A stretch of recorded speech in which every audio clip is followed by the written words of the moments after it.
pues el asunto lo vamos a comenzar primero definiendo, mis hermanos, qué es una ideología. Es una frase que surge de las ciencias sociales. Dice ahí, es un conjunto normativo. ¿Por qué es normativo?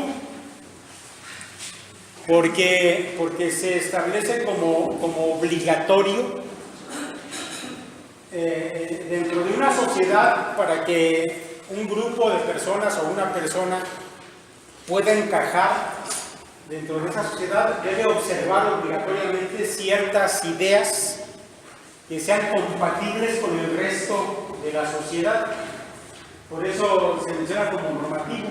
En ciencias sociales, una ideología es un conjunto normativo de emociones, ideas, creencias colectivas que son compatibles entre sí y están especialmente referidas a la conducta social humana.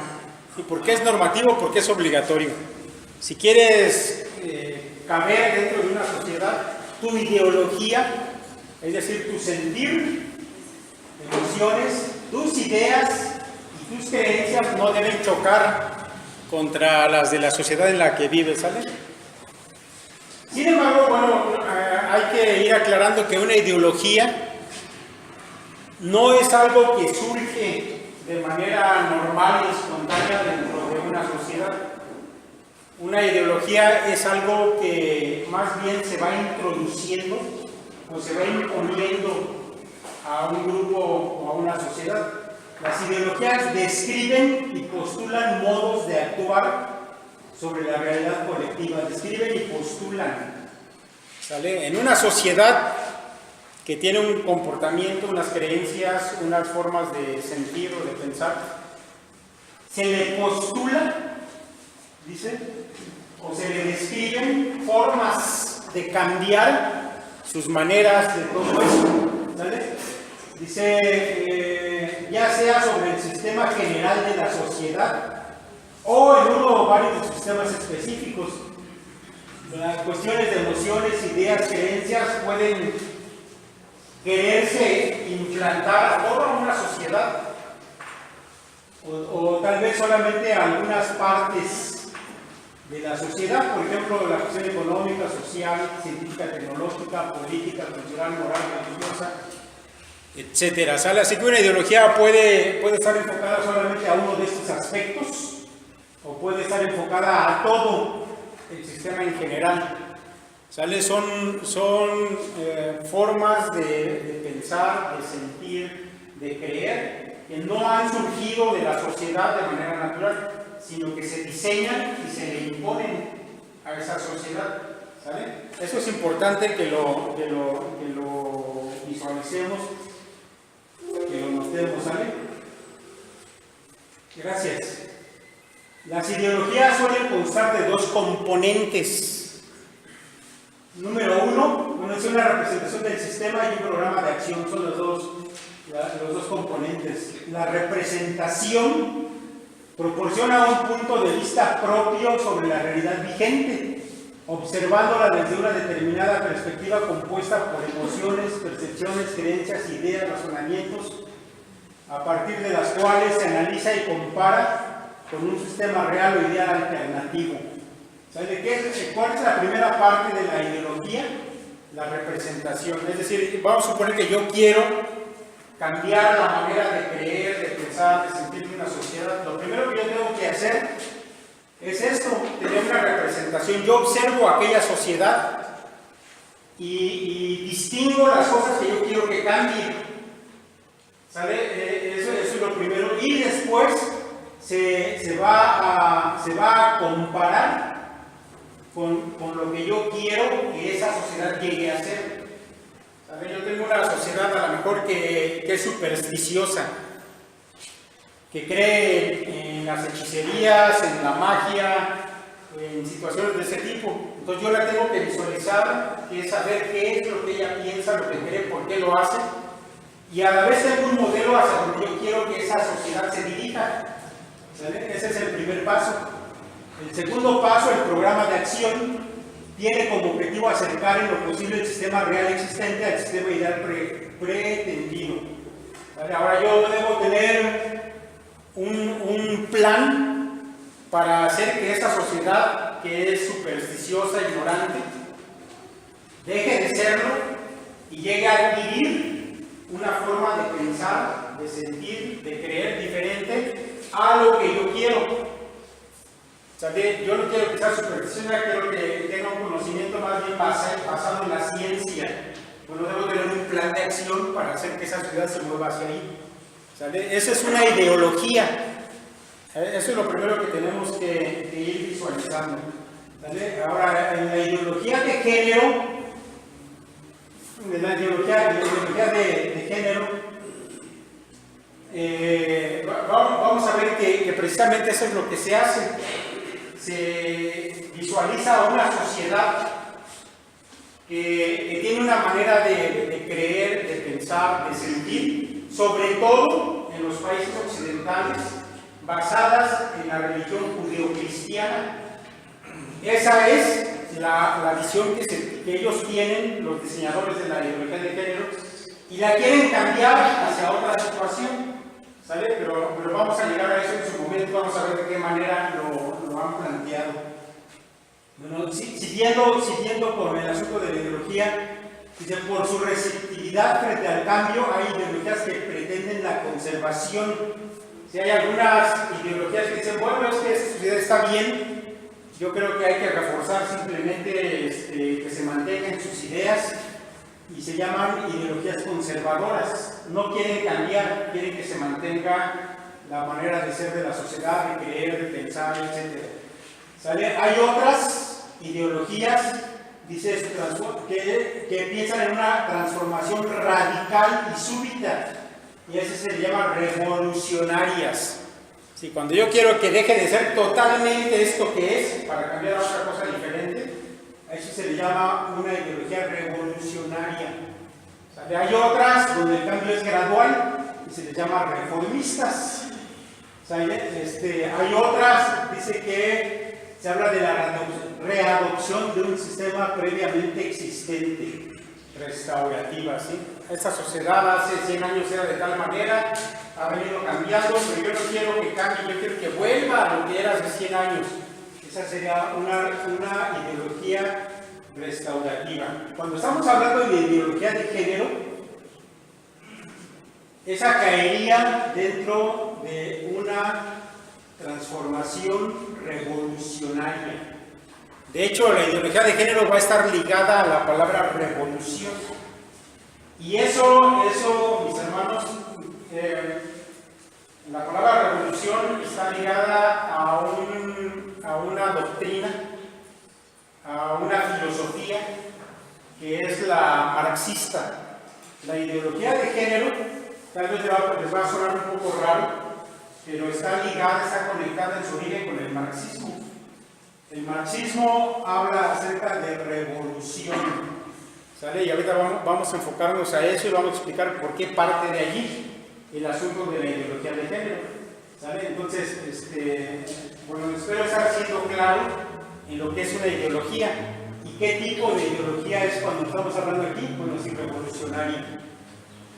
Bueno, aquí tú tienes una idea de la cambio totalmente, como radical y súbitamente. ¿Crees esto? Ahora tienes que creer esto. ¿Sale? Sí, vamos a seguir a la siguiente. El marxismo, ¿sale? El marxismo, mis hermanos, y les voy a ir explicando de una manera no a fondo, de una manera un tanto rápida, porque es tan extenso. Me pasé leyendo libros en estas semanas, varios libros, etcétera, y la información es vastísima, pero bueno, yo no quiero entretenerme mucho tiempo en explicar las cosas a detalle, solamente iremos mencionando lo que sea necesario para la información que queremos que tengan. Así que les voy a hablar rápidamente de este asunto, ¿sale? En el asunto del marxismo, ellos manejan una ideología, una manera de pensar, donde se dice, tanto Marx como Engels, Decían ellos que la manera en que una sociedad funciona y se transforma es a través de los asuntos económicos. ¿Sabes? Si tú quieres transformar a una sociedad, la parte donde tú tienes que atacar es la parte económica. ¿Por qué? Porque dependiendo de la economía se definen las clases sociales en una sociedad. ¿Sale? Por ejemplo, en el asunto del feudalismo. En el feudalismo había los señores feudales, que era la parte que poseía las tierras, que tenía las propiedades, que tenía incluso el dominio. Y ustedes saben que en el feudalismo, bueno, la gente poderosa, pues eran los terratenientes, los propietarios, por otra parte, bueno, el rey, los sacerdotes e incluso los militares.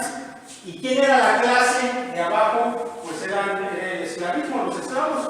¿Sale? Pero si tú cambias la manera de la economía, las clases van a cambiar. ¿Sí? Si tú haces que la manera en que se produzca la economía de un país y se redistribuya esa economía de manera diferente, vas a obligar que cambie la sociedad de manera real y eficiente. Ellos dos dijeron que eso era un método científico que estaba probado científicamente que una sociedad cambia de acuerdo a la economía. ¿Sale? Ahora ellos decían que el problema era el asunto de la propiedad privada, pero para cambiar eso, bueno, tenía que ser una lucha o una revolución al nivel de lo económico. Pero tratar de dar una lucha a nivel de la superestructura, es decir, por ejemplo, a nivel ideológico o jurídico, sería lo mismo que pelearse con una sombra para el marxismo clásico. Ellos dicen, no es en las ideas, es en la economía. ¿Quieres cambiar una sociedad? Cambia su economía. No las ideas, la economía, eso decían ellos. Ahí comienza el asunto de querer modificar a la sociedad, hacerla a una manera de ser. Ellos decían que era lo económico, ¿sale? Pero vamos a ver que eso evolucionó y seguimos aún dentro del marxismo. Vamos a ver a este señor, Antonio Lanzi, un socialista italiano, el creador del socialismo italiano, del comunismo allá en Italia, un hombre pues, muy inteligente, estuvo preso a causa de sus ideas y allí en la prisión escribió una gran cantidad de libretas en sus pensamientos. Nunca él publicó un libro. Sin embargo, cuando salió de la cárcel y más adelante murió porque estaba ya muy enfermo, hubo gente que se dedicó a estudiar su trabajo y después a publicarlo en muchos tomos de todo lo que había escrito allá en la cárcel. Y dentro de esas ideas, este hombre decía que la revolución y el cambio de la sociedad no era en lo económico, como decían Marx y Engels. Él decía que para cambiar a una sociedad, efectivamente tenías que cambiar la manera de pensar de esa sociedad. ¿Sale? Ahora él tenía como base de su pensamiento el asunto de la inmanencia en contra de la trascendencia. ¿Qué es la inmanencia? La inmanencia es todo lo que tú puedes tocar, puedes palpar y que está aquí en este mundo. Lo trascendente es para aquellos que piensan en lo espiritual, en lo metafísico, en el cielo, en Dios. Lo contrario a eso es lo material. Ahora, Lanzi decía, es la actitud del hombre que decide instalarse acá, lo que es inmanencia, en esta tierra, construir su paraíso, repudiar toda cosmovisión religiosa de la existencia, reducir toda la historia, excluyendo lo eterno, lo extra o suprahistórico, ese humanismo absoluto que desecha cualquier concepción del hombre que no considere lo humano como supremo y terminal. Para él, el problema de una sociedad que estaba atrasada, primitiva, en la decadencia, eran las ideas de trascendencia. ¿sí? Todo lo eterno, lo de Dios, lo espiritual, eso de ser, eso atrasa a la gente. Si queremos tener una sociedad moderna, para él lo moderno era llevar a la gente a la inmanencia, a que se diera cuenta que lo importante era lo terrenal, ¿sale? Las cosas que puedes palpar, las cosas que puedes poseer. Y en ese sentido él sigue siendo marxista, de alguna manera todavía considera lo económico, pero la transformación de una sociedad no es cambiando lo económico, sino cambiando las ideas, decía él. ¿Sale? Vamos a ver la siguiente. Dentro del pensamiento de este hombre, bueno, él distingue entre lo que es sociedad civil y sociedad política, ¿sale? Y de la sociedad civil dice que ella ejerce una hegemonía. Para Lamsi, quien ejerce una manera de creer, de pensar, de sentir, de comportarse, es quien ejerce lo que él llama hegemonía. Y para él, quien ejerce eso es la sociedad civil. ¿Vale? ¿Quién ejerce la hegemonía? Bueno, los conjuntos que conforman a la sociedad. Por ejemplo, dice él, la escuela, la familia y la iglesia tienen hegemonía intelectual sobre la sociedad, crean un sentido común, el sentir común de la gente. ¿Sale? Para Lamsi, el sentido común no es algo con lo que el hombre nace, sino es algo que se forma a través de lo que el hombre aprende por medio de la familia, de la escuela, de la iglesia, etc. Y como la familia, la escuela y la iglesia en su tiempo estaban enfocados a la parte espiritual, tenían una fuerte influencia de la creencia judeocristiana, dicen eso lo está trazando. Sin embargo, para que una sociedad funcione o un pueblo funcione, deben trabajar en conjunto, tanto la sociedad civil como la sociedad política. ¿Qué es la sociedad política? Es la que ejerce el dominio, es el campo jurídico, político y militar, es sobre todo el Estado. Tiene las armas, los policías, los tribunales, todo lo que es coacción, pero ambos tienen que trabajar de manera solidaria. Pero si tú quieres cambiar al pueblo, tienes que trabajar con la sociedad civil y tienes que hacer que la hegemonía, es decir, ese conjunto de creencias que maneja la mayoría, cambie. Si tú haces que cambien las ideas de la sociedad civil, automáticamente también va a cambiar la sociedad política, ¿sale? Tienes que cambiar sus ideas. Ahora, aquí hay una cuestión interesante. Que estos asuntos que la sociedad cree y que tienen que ver con la escuela, familia e iglesia, normalmente son cosas que son personales, que son privadas. ¿Cómo educas a tus hijos? ¿Cómo les enseñas a creer o a pensar? La iglesia te ayuda en eso, e incluso la escuela, pero son asuntos privados. Ahora, él dice que si tú comienzas a cambiar la manera de pensar de la gente, puedes hacer que eso que es privado llegue a ser dominio del Estado. Y esa va a ser la idea que va a manejar la ideología de género. La propiedad privada de la que hablaban Marx y Engels, que era un asunto económico, ahora se transfiere al plano de las ideas. La propiedad privada de las ideas. Es decir, ¿qué es tu propiedad como persona, como familia, lo que tú le enseñas a tus hijos? Bueno, así como Marx y Engels decían, no, esto que es privado no lo puede manejar el pueblo como privado, tiene que ser algo que sea común para todos, se tiene que manejar el Estado, eso se llama comunismo. Y no es tu coche, no es tu trabajo, no es tu dinero, es el coche del Estado, el trabajo del Estado, el dinero del Estado, y él lo distribuye. Acá es lo mismo, pero en el plano de las ideas. No es cómo educas a tus hijos, no es como la iglesia te dice que eduques a tus hijos o qué debes creer. Eso también lo tiene que llegar a controlar ¿quién? El Estado. Esta es la semilla que Gramsci va a plantar y que va a llegar a desarrollarse, lo que más adelante se va a conocer como neomarxismo.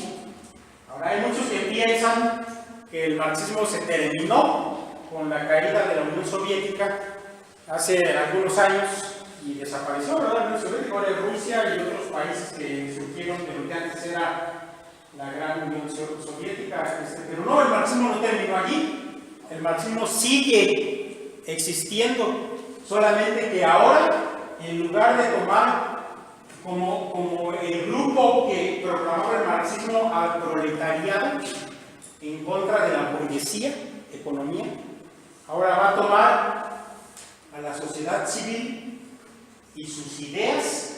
Sí, el marxismo se va a enfocar ahí, ya no es una situación económica, sino es una situación ideológica. ¿Sale? Por eso se habla, cuando se habla de la ideología de género, de un asunto que proviene de la izquierda. ¿Qué es la izquierda? Mis hermanos, cuando hablamos en asuntos políticos, bueno, pues la izquierda siempre va a defender al proletariado, siempre va a defender a los desprotegidos, siempre va a proteger a las clases minoritarias, etc. Pero todo eso no es otra cosa sino la sociedad civil. ¿Sale? Entonces, la izquierda marxista, o que va a tender a eso, se va a enfocar ahora, pero las ideas se sigue existiendo en nuestros días. Pero esto, por supuesto, es un asunto que va evolucionando y se va afinando en su manera de llevarse a cabo. Acuérdense que una ideología es que primero tener una visión y después una manera de cómo llevar a cabo que se cumpla esa visión. O sea, de esto que le estoy diciendo aquí sería como tener ese modelo, esa visión, pero vamos a ver cómo después se va a implementar para que eso efectivamente transforme sociedades. Y es una visión a nivel mundial. Ahora acuérdense que en la cuestión política siempre el asunto es quién gobierna, quién domina, quién tiene el poder. Bueno, la izquierda, mis hermanos, va a tener una fortaleza muy grande en estos últimos años. Hay muchos países donde los partidos de izquierda son los que están dominando y van a empezar a implantar esa manera de pensar. No estamos hablando solamente de aquí de México, esto es un asunto que se lleva a cabo a nivel mundial y bueno, pues ya está empezando a ver sus efectos aquí en América Latina de muchas maneras, ¿no? Pero bueno, vamos a ver lo siguiente. El post-marxismo. ¿Sale? Estos dos pensadores son latinoamericanos, argentinos, Ernesto Laclau y Chantal Mouffe, y ellos van a llevar este asunto un paso más adelante de una manera muy interesante. Ellos van a hablar acerca, dice la tarea de la izquierda no puede, por tanto, consistir en renegar de la ideología liberal democrática, sino al contrario, en profundizarla y expandirla en la dirección de una democracia radicalizada. ¿Cómo vamos a aplicar estos conceptos que provienen del marxismo, que provienen de Marx, de Engels, de Gramsci? Bueno, ellos van a dar el paso a la cuestión práctica. Dicen ellos, no va a ser haciéndolo por la fuerza, ya que la gente tiene tanto apego y tanto aprecio por la libertad de la democracia. Vamos a utilizar la democracia para introducir estas ideas. ¿Cómo lo vamos a hacer? Dice, vamos a profundizar la democracia, expandirla y radicalizarla. Democracia, mis hermanos, es un término compuesto, dos palabras griegas, demos, kratos. Demos, el pueblo, kratos, que es el poder del pueblo. Es decir, el pueblo emite su voto, su opinión, y de esa manera se gobierna una sociedad. Dicen ellos, no vamos a quitarle ese poder al pueblo, lo que vamos a hacer para meter las ideas que queremos es profundizar esa democracia. ¿Cómo lo vamos a hacer? Va a ser a través de grupos. Vamos a ver los grupos que componen una sociedad, que son los grupos minoritarios y desprotegidos.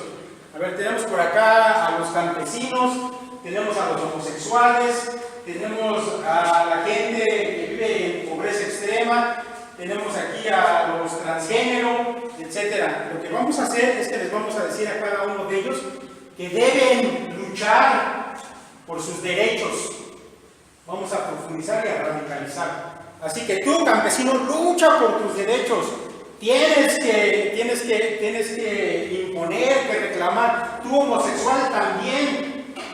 Ahora, al hacer eso, ellos van a empezar a crear una especie de caos en una sociedad.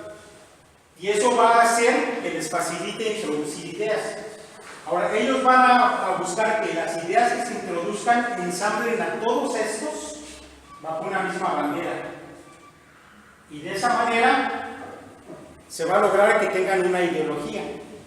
¿Sabe cuál es esa bandera? La igualdad. Los campesinos no son menos, son iguales que los demás. Los homosexuales no son menos, son igual que los demás y tienen sus derechos. Los transexuales, los pobres. Es decir, a cada uno de ellos les van a dar armas ideológicas para que luchen, para que peleen, pero la verdad es que lo están ensamblando en un mismo bloque.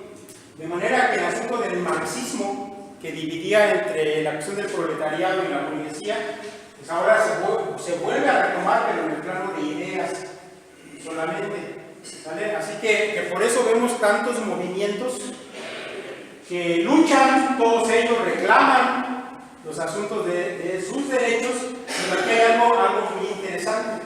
Hay algo muy interesante. ¿Ante quién vienen y reclaman esto?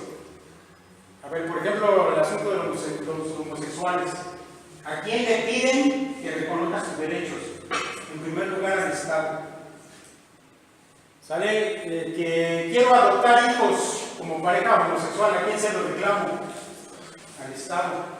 De manera que lo que antes era la propiedad de la familia, a través de este paso, simplemente profundizando la democracia, se le da el poder ahora al Estado. No, ya no es la familia la que tiene el poder de educar a sus hijos como quiere. Ahora yo le reclamo al Estado que intervenga para que él diga cómo se deben educar a los hijos, bajo qué ideas. Las escuelas tienen que tener sus planes de educación para que se les enseñe a los niños cómo respetar los derechos de todos estos grupos. ¿Sale? Y de ahí viene todo ese asunto de que si tú no aceptas una idea, eres intolerante, lo políticamente correcto. Se está cambiando la manera de pensar de quién, de la sociedad civil. Y de esa manera se está haciendo que se cambie también la manera en que piensa y gobierna el Estado. ¿Sabe? Ellos son importantes en este paso, el paso de las ideas a la parte práctica. ¿Sí me explicó, mis hermanos? Bueno, debo decirles que las ideologías que manejan estos autores que hemos mencionado son complejas. Estoy tratando de decirlo de la manera más fácil, porque manejan bastantes tecnicismos. De hecho, ellos son oscuros en su manera de expresarse. Incluso para la gente que estudia este tipo de cosas es un poco difícil desenmarañar todo el rollo filosófico que traen, pero bueno, quitando todo el asunto de la paja, en resumen, esta es la idea, ¿sale? Que ellos han aportado a la cuestión de la ideología de género, que como están viendo es un asunto de lucha por el poder desde la izquierda, ya no en el plano económico, en el plano de las ideas. Y esas ideas se van a implantar ¿cómo? Haciendo que los grupos reclamen sus derechos.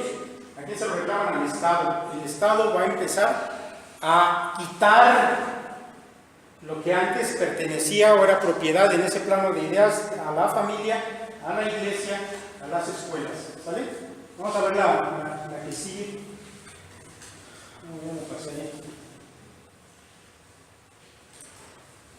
Esa, gracias.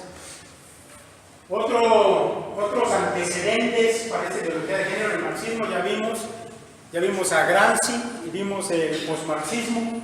Otros antecedentes para la ideología de género es el feminismo, sin duda. Ahora se ha visto dentro de los grupos que mencioné, homosexual, personas, todo eso, bueno, sí también está el asunto de las mujeres. Puse aquí brevemente una descripción de las olas, se llaman olas a esas generaciones o corrientes de pensamiento que se han dado dentro del feminismo. La primera ola del feminismo, bueno, surgió con una finalidad sana realmente. Esta primera ola reivindica la ciudadanía de la mujer mujeres, y su obra más representativa es, bueno, este libro que escribió esa mujer, Mary Wollstonecraft. Comienza desde la Revolución Francesa hasta mediados del siglo XIX. Y aquí, bueno, la idea, mis hermanos, de la primera hora era simplemente que las mujeres no tenían acceso a algunas cosas muy básicas que los hombres sí. Por ejemplo, la educación y el derecho al voto. También eran reclamos muy justificados de las mujeres, que se les excluía de cosas muy esenciales. Así que esta primera ola pues surge de alguna manera como un asunto saludable, reclamando cosas que eran justo que las mujeres participaran también. Pero luego viene una segunda ola. Esta segunda ola reivindica principalmente el derecho al voto de las mujeres. Interesantemente, no son tanto pensadoras feministas las que abogan por eso, sino hombres. Tal vez el más representativo es John Stuart Mill. Ese libro que fue importante para la segunda ola del feminismo y abarca desde mediados del siglo XIX hasta la década de los 50 del siglo XX. Esa era al final de la Segunda Guerra Mundial. Pues hasta ahí el asunto más o menos iba bien. Ahora que las mujeres ya pueden votar, ya se les comienza a tomar en cuenta dentro de la sociedad, que había sido de alguna manera dominada por los varones, eso decían ellas. Pero eso va a dar paso después a lo que se conoce como la tercera ola. Y esa tercera ola, mis hermanos, bueno, ya vamos a ver que se llega aquí a un asunto ya muy diferente. Ya las mujeres no solamente luchan por algunos derechos, ellos están hablando de un cambio de valores, ¿sale? Y dice, y piden que la justicia legisle aspectos considerados antes como privados, la justicia legisle asuntos que antes eran privados. Y aquí van a surgir algunas pensadoras que hoy en día son pues realmente reverenciadas por las feministas actuales. Simone de Beauvoir, una filósofa y tal vez una de las figuras centrales de la tercera ola del feminismo, la mística de la feminidad. Betty Friedan, de la que vamos a mencionar alguna obra de ella. Y las características de esta tercera ola se piden la abolición del patriarcado. ¿Sale? Aquí ya el asunto de ese marxismo ideológico del que hemos hablado comienza a tener su efecto sobre estos movimientos.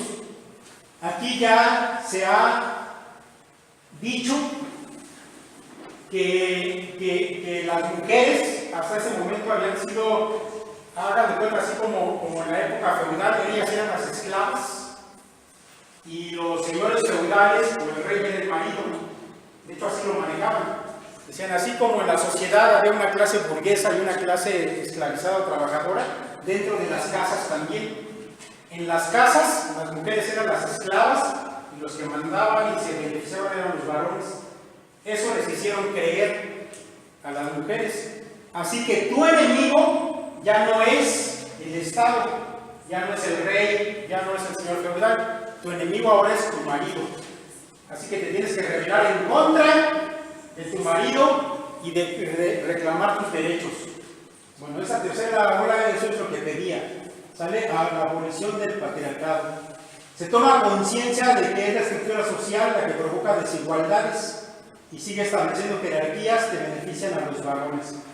Así que bueno, tenemos que luchar en contra de ese sistema que está beneficiando a los hombres, porque todo está diseñado para los hombres. El trabajo o los principales puestos son para los varones. Los autos están diseñados para los varones. La cultura ha sido diseñada por un pensamiento machista. Todo eso lo tenemos que cambiar, pero todo comienza por hacerles creer que su enemigo, ¿quién es? Los varones. ¿Sale? Ahora aquí el asunto de la izquierda, que siempre estaba enfocada a las clases menos privilegiadas, es enfocada dentro del hogar. ¿Quién es la clase menos privilegiada dentro del hogar? Según ellos, las mujeres. Y desde allí van a lanzar su ataque para cambiar a la sociedad completa. ¿Sale? Con el lema "lo personal es político", entran en el debate de la sexualidad femenina. la violencia contra la mujer, la salud femenina, el aborto, la contracepción, entre otros. ¿Sabe? La famosa revolución sexual de los 60 para acá tiene que ver con esta tercera ola del feminismo. ¿Qué tiene que ver el asunto de la sexualidad, el aborto, etcétera, con todo esto? Bueno, quiere decir, por ejemplo, el asunto de la sexualidad. En el hogar, en el seno donde hay un marido y una mujer, dicen las feministas, cuando el marido tiene relaciones con su mujer, eso es una violación. Cada vez que haya una penetración, dicen ellos, es una violación, sea consentida o no sea consentida, la mujer está siendo utilizada como un objeto. Rebélate contra eso, no lo permitas. Es mejor y más limpio, dicen ellas, que tengas relaciones con otra mujer que con un hombre que te está usando, que te está dominando. El asunto de la sexualidad se abre para las situaciones lesbianas, homosexuales en este caso, y todo viene de la idea de que el enemigo es tu esposo. ¿Sale? El asunto de la violencia contra la mujer, la salud femenina, el aborto. La mujer tiene derecho a reclamar los mismos privilegios del varón. El varón no se embaraza. El varón puede tener relaciones con una mujer y él no va a pasarse 9 meses embarazado. Las mujeres deben reclamar ese mismo derecho. Si tiene relaciones y estás embarazada, abórtalo.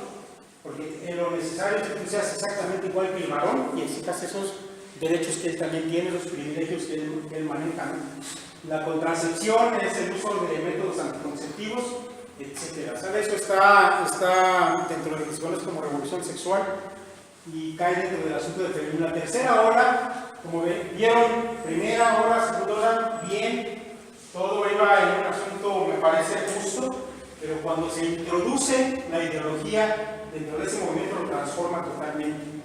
Ahora ya estamos viendo la praxis de esas ideas. Cambia a la sociedad civil, radicalízala, profundiza el asunto de la democracia, que luchen por sus derechos y vas a tener a alguien que esté empezando a cambiar la sociedad desde sus mismos asuntos más básicos como la familia. ¿Sale? Vamos a ver un caso muy interesante, el asunto del doctor Molin. Ahí por el año de los 50, 56 me parece. Este hombre que era un médico de Johns Hopkins, una de las instituciones médicas más prestigiosas de los Estados Unidos, resulta que tuvo en sus manos un caso muy interesante. El caso de un matrimonio que tuvo 2 hijos gemelos monocigóticos, quiere decir gemelos idénticos, y resulta que uno de esos gemelos, bueno, ambos más bien, fueron circuncidados por un asunto de fimosis, una corrección que tenían que hacer en su prepucio para que pudieran funcionar bien. Sin embargo, en esa cirugía, estamos hablando de 1956, a uno de esos pequeñitos le amputan parte de su miembro por una cirugía mal practicada. Los padres, preocupados, acuden a este hombre que es un psiquiatra y solicitan su ayuda para saber qué van a hacer con su hijo. La idea era que ya que el niño le habían amputado su parte sexual, él les dijera cómo criarlo como una niña. Entonces este hombre ve una gran oportunidad para poner en práctica sus ideas. Debo decirles que este hombre es el primero que utiliza el término género en el sentido que se entiende hoy en día. ¿Sale? ¿Qué dice él? Vamos a hacer lo siguiente, le dice a los padres. A este niño que resultó amputado vamos a hacer una cirugía, vamos a hacer que se le forme una vagina, aunque en ese tiempo todavía la cirugía era rudimentaria, sin embargo, bueno, lo hacen. Le dice a los padres, tenemos que educar a este niño como niña, por lo cual, de una manera muy estricta, tienen prohibido decirle al niño que él en algún momento era varón. La vamos a tratar como niña. Ahora se va a llamar Brenda, se llamaba originalmente Bruce, le cambian su nombre a Brenda. A nadie se le tiene que decir que él había nacido como niño, a los abuelos, a nadie. Todos tenían que pensar que el asunto de que eran gemelos idénticos era un error, simplemente era un niño y una niña, y lo mantienen en secreto. Entonces, después de 4 meses, a aquel niño bueno, se le castra, se le opera para tener una vagina como niña, se le empieza a poner hormonas para que cambie su físico, se le cambia el nombre a Brenda y se le comienza a dar una educación como una niña. Sin embargo, el propósito de este hombre comienza a no salir bien, porque el niño, cuando comienza ya a tener conciencia, a comenzar a jugar, a desenvolverse, se comportaba como niño. De hecho, en algunas de las grabaciones de John Money, él comenta, esta niña se comporta más como un marimacho que como una niña, decía él. Aquel niño comienza a querer jugar con los juguetes de su hermano, se frustraba de que a él le dieran juguetes de niña, y el tiempo pasa hasta que llegan a la adolescencia. En la adolescencia obviamente comienza a desarrollar rasgos de niña por los tratamientos hormonales que se le dan, pero él interiormente no se siente como niño, sigue pensando que es un niño. Ahora, para resolver este asunto, para tratar de corregir, John Money lo que hacía era que llega hasta el grado en que juntaba a los dos niños y les decía que se desnudaran y que se observaran, y que Brenda se diera cuenta de que ella no era un niño. Los niños tenían una forma anatómica diferente que las niñas, y los trataba prácticamente como conejillos de indias. Finalmente en la adolescencia, Brenda le pide a sus padres que nunca más le vuelvan a llevar con este hombre. Lo detesta, no quiere saber nada, no quiere que le traten como una niña. De ahí en adelante, bueno, no vuelve a ir a las consultas. Siguiendo ya en su crecimiento, en su juventud, se opera y le hacen una corrección en su parte sexual. Le hacen ahí un trabajo de modo que pueda tener un pene. Sin embargo, el daño psicológico que le han causado es tan grande que crece con ciertos trastornos. Brenda cambia su nombre a David y dice: ya no quiero que me llamen Brenda, me voy a llamar David, porque como el David bíblico, yo he estado luchando contra Goliat toda mi vida y al final de cuentas he vencido. Su hermano gemelo, cuando se entera que su hermana Brenda realmente no había nacido como niña, sino que era un niño y le había dicho todo ese asunto, entra en una depresión profunda y a causa de una sobredosis muere. David queda solo, pero en un asunto depresivo, etcétera, termina dándose un tiro con una escopeta y deja para la posteridad unos videos como parte de un documental donde él dice, bueno, ha sido necesario que yo muera para que la gente se dé cuenta que las ideas de este hombre no funcionan, porque para el tiempo en que el hermano de David se muere, él ya había publicado un trabajo acerca de esto como un experimento. Él había dicho: yo hice un experimento con los gemelos y fue todo un éxito. Cuando David se entera de eso, se suicida, pero deja testimonio de que no había sido el éxito que él decía. Más adelante es desenmascarado por la comunidad científica y el asunto de los experimentos son un fracaso, aunque en su momento lo manejó como el hecho de que había sido un éxito. Ahora, quiero explicarles un poquito desde el asunto de la neurociencia y todo esto, que cuando un bebé o un feto está allí en el seno de su madre, comienza a recibir descargas cuando va a ser niño de testosterona, y eso hace que su sexo se defina y cada una de sus células va a ser una célula masculina. Su pensamiento, su comportamiento comienza a ser definido desde el seno materno. Así que cuando ese niño nace, No importa que le pudieran amputar sus partes sexuales, él desde sus células ya ha sido formado como un varón.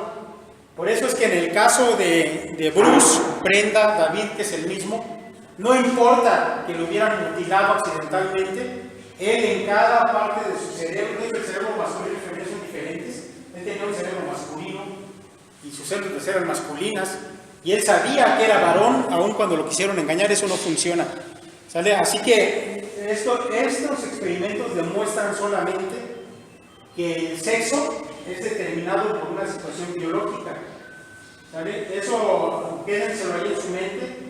El sexo es algo con lo que se nace, ¿sale? Y no puede ser cambiado mediante ideologías.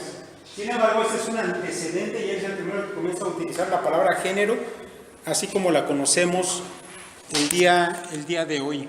¿Sale? Bien, seguimos adelante.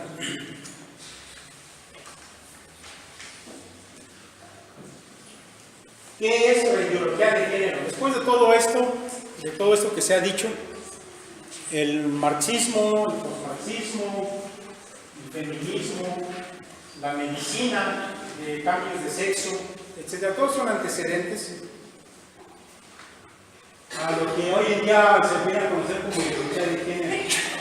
La ideología de género es el resultado final de un movimiento de pensamiento alrededor de la significación del término género y un modo concreto de relacionar el género con el sexo. ¿Sí? Antes de este hombre Molly, la palabra género no se utilizaba en el sentido que se le da hoy. El sexo y el género era lo mismo, hombre y mujer, se acabó. Pero ahora, después de todo este desarrollo, de este movimiento de pensamiento, bueno, se ha venido a decir que el género y el sexo no es lo mismo, ¿sale? Y todo va a aterrizar a esa situación. El sexo y el género no es lo mismo. Una de las feministas de tercera ola, Simone de Beauvoir, dice que al final de cuentas el sexo siempre fue género. ¿Qué quiere decir ella? Que el sexo no existe, simplemente el género es algo que se construye socialmente. A eso es a lo que va a aterrizar la ideología de género. Vamos a ver algún concepto más amplio de esto. El término género se usó por primera vez con su significado actual en 1955. Ahí está, por este hombre que les acabo de mencionar. El género, en un sentido amplio, se refiere a los roles socialmente construidos, comportamientos, actividades y atributos que una sociedad considera como apropiados para hombres y mujeres. Así que el género, según la ideología de género, no tiene que ver con el sexo. El género tiene que ver con ideas, con la cultura. Si tú a un niño le enseñas a que se comporte como niña, él se va a comportar de esa manera. Así que el hecho de que haya nacido con una fisiología, con una fisonomía, con una anatomía de hombre, eso no dice nada. El género más bien es cómo tú lo educas, ¿sale? Eso es lo que ellos están diciendo ahí. Según estas teorías, el género sería definido solamente socialmente. El género sería definido socialmente. Dicen ellos, ya no es lo físico lo que define el género, sino que se define por lo que socialmente se piense de que es varón o que es hembra. Dice, por lo que la comprensión de la masculinidad y feminidad evolucionaría durante el curso de la vida. Por tanto, sus significados varían de acuerdo con la cultura, la comunidad, la familia, las relaciones interpersonales y las relaciones grupales y normativas, y con cada generación y en el curso del tiempo. Así, este término hace alusión al conjunto de características diferenciadas que cada sociedad asigna a hombres y mujeres. Así, si en esta sociedad masculino quiere decir que tú haces esto y te comportas en esto y piensas de esta manera, eso es. Pero si vas a otra parte del mundo y allá masculino quiere decir que pues allí no sé, a lo mejor las mujeres mandan, ellos lavan los trastes y lavan los pañales, bueno, pues eso será masculino. Así que el término no define algo que sea invariable, sino es algo que varía de acuerdo a la sociedad, a las culturas, al tiempo del que estemos hablando. Judith Butler, otra feminista de tercera ola, define el género de esta manera, y este es el sentido que hoy se maneja como ideología de género. El género es una construcción cultural. ¿Ya vieron? No tiene que ver con lo biológico, es cultural, dice ella. Por consiguiente, no es ni resultado causal del sexo. Al teorizar que el género es una construcción radicalmente independiente del sexo, el género mismo viene a ser un artificio libre de ataduras. En consecuencia, hombre y masculino podrían significar tanto un cuerpo femenino como uno masculino. Mujer y femenino, tanto un cuerpo masculino como uno femenino. No importa si naciste niño o niña, eso no importa. Lo importante es la construcción que se te quiera dar. Es decir, ellos dicen que un infante cuando nace neutro, no nace de hombre ni mujer, sino como tú lo quieras formar, como hombre o como mujer. Eso es lo que va a definir los términos masculino y hombre, y mujer y femenino. ¿Sabes? ¿Sí me explico, mis hermanos? ¿Sí estamos entendiendo lo que es el género desde este punto de vista? Bueno, eso es importante, ¿sabes? Ahora, yo debo decirles que esto no es ciencia, esto es ideología. Obviamente la ciencia contradice completamente esto. ¿Sale? Como ya lo he dicho, si tú naces como varón, tus células, tu cerebro, tu comportamiento va a ser el de un varón. Aunque ellos dicen que eso no es así. ¿Sale? Esto tiene que ver mucho con el asunto del constructivismo. Eso trabajar ya lo puse aquí, pero bueno, rápidamente les explico porque eso tiene que ver con el asunto del lenguaje. Un filósofo francés, Jacques Derrida, que está considerado dentro del campo filosófico como tal vez el filósofo más importante del siglo XX. Algunos dicen que él es el Emmanuel Kant de los tiempos modernos. Un pensamiento muy complejo el de este hombre, pero él inventó algo que se llama deconstrucción del lenguaje. ¿Qué significa eso? Bueno, en términos muy simples, porque realmente la parte técnica es demasiado compleja. ¿Qué es la deconstrucción del lenguaje? Según Derrida, el lenguaje cambia, evoluciona, varía, es dinámico, de manera que lo que se dijo no sé hace 5, 10, 20 o 100 años, ya no es lo que hoy en día tú estás entendiendo. ¿Sabes? Si tú vas a un texto, no sé, de Cervantes, te agarras el Quijote y lo lees, lo que quiso decir Cervantes, eso tú ya no lo puedes saber, porque el lenguaje cambió. Ahora lo importante es cómo entiendes tú ese texto. Nos vamos a suponer, yo tomo una poesía de Sor Juana y le saco copias, y a cada uno de los que están aquí les doy una copia. Y al final les digo, quiero que me escriban lo que significa la poesía. Bueno, si somos 70 aquí, yo voy a tener 70 interpretaciones diferentes de la misma poesía. ¿Por qué? Porque cada quien lo está entendiendo de manera diferente. Lo importante, dice Jacques Derrida, no es lo que quiso decir, en este caso Sor Juana, lo importante es lo que tú quisiste entender en ese texto. Así que el lenguaje no es lo que tú quieres decir, sino lo que cada quien entiende. Y esto va ubicado con este asunto que estamos diciendo aquí. Cuando yo digo masculino o hombre, no es lo que yo diga, sino lo que la persona que se está aplicando el término quiera que eso signifique. ¿Vale? Por eso hoy en día, si yo digo es que no quiero ser hombre y yo me siento mujer, y quiero que todos me digan mujer, bueno, pues eso yo lo voy a reclamar, mis derechos, y esto está apoyado por la ideología de género.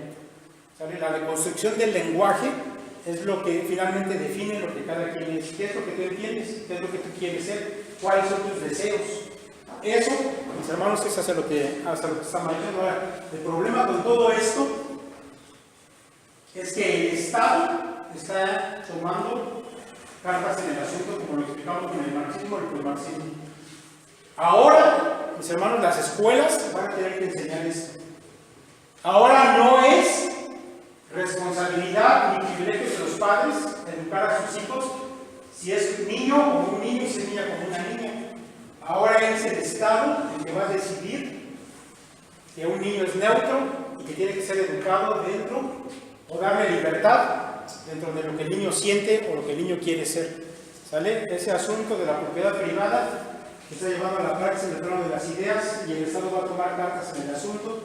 Y aquí en México, ya estaba yo leyendo, ahora estaba preparando esto, bueno, hay libros de texto a nivel primaria y secundaria, donde ya se empieza, o se les va a empezar a los niños a enseñar esta situación de la ideología de género.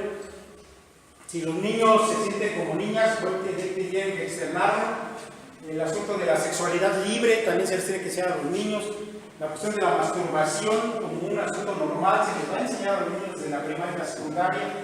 La situación de relaciones de niños, de hombres con hombres y de mujeres con mujeres, se les va a empezar a enseñar, porque no es un asunto privado, es un asunto que ya se está llevando a nivel público y tiene que ver con lo que tú quieres más que con lo que la ciencia dice, con lo que realmente es la realidad, ¿no? Lo que es algo tangible. Esto solamente son ideas o ideologías.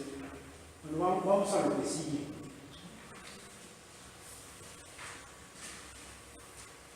Gracias. La ideología de género no promueve la igualdad entre los sexos, como se podría pensar. La ideología de género promueve la asexualización del ser humano. ¿Saben? No hay un sexo definido. Esta ideología, que es eso mismo, una corriente de pensamiento, no una teoría científica, ni mucho menos una evidencia científica, sostiene que los seres humanos somos neutros cuando nacemos y podemos escoger si ser hombres o mujeres o una combinación de ambos cuando crecemos. Dejemos una cosa clara: el sentimiento no se sobrepone a la naturaleza. Dice por ahí un escritor acerca de este asunto, ¿sabe? Quiero simplemente que quede bien claro lo que es la ideología de género. Es un asunto de pensamiento, no es un asunto científico. ¿Sale? Lo van a enseñar en las escuelas, sí, pero al final de cuentas es una ideología, no es algo que la ciencia esté apoyando. ¿Qué dice la Biblia? ¿Qué dice la Biblia de todo esto? Vamos a la parte ya de la escritura.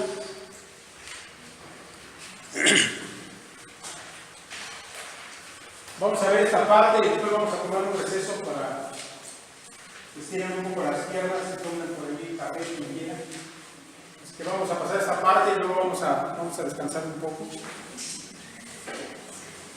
Esta aquí es la portada de la primera edición de 2007 de la revista National Geographic, que fue dedicada precisamente a la ideología de género. Y esta revista, que bueno, es de distribución a nivel mundial, decía: los roles de sexo e incluso el concepto de género en sí son radicalmente diferentes entre culturas y generaciones. Sale otra vez el asunto del género. A través del tiempo, en las diversas culturas que existen, el género varía en todas.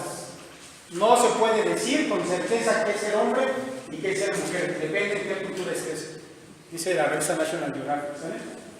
Apoyando lo que ahora está de moda y es políticamente correcto. El mundo muestra una confusión completa al respecto de todo esto.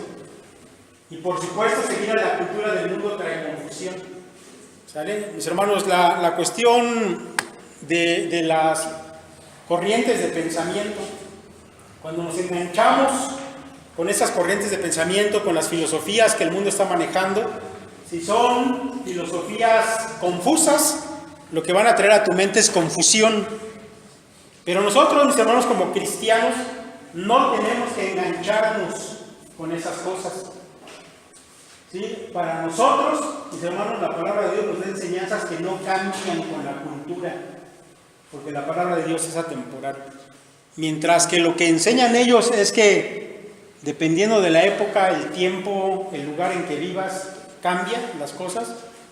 La escritura nunca cambia, su enseñanza es permanente. ¿Sale? Por eso todos estos ideólogos odian a la Biblia, odian a la iglesia, invariablemente los feministas, la comunidad LGTB, todos ellos odian el cristianismo. ¿Sí? La Biblia nos habla de cosas que no cambian, para ellos todo es relativo. Así que no tenemos por qué estar en confusión, ¿sale?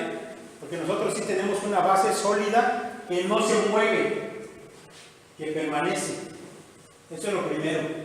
¿Sí? Vamos a ver qué dice la Escritura. Ya estamos estudiando Génesis, ¿no? Yo creo que ya tenemos una comprensión amplia del asunto. Y creó Dios al hombre a su imagen, la imagen de Dios lo creó, ¿qué? Varón y hembra los creó.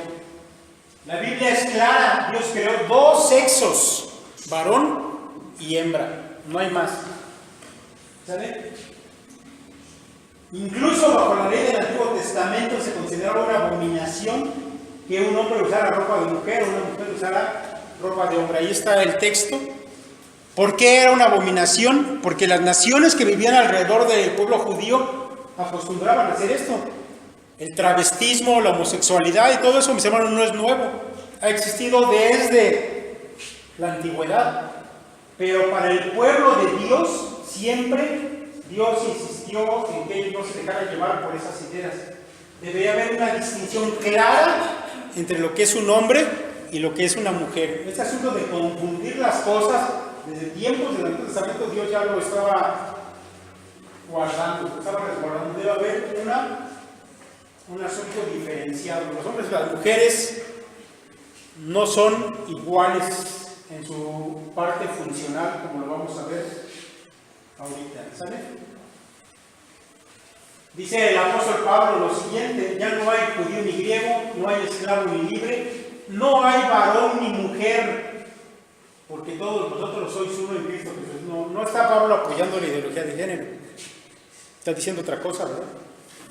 Para Dios un hombre y una mujer son igualmente ¿qué? Dignos y valiosos, porque son creados a su imagen y semejanza.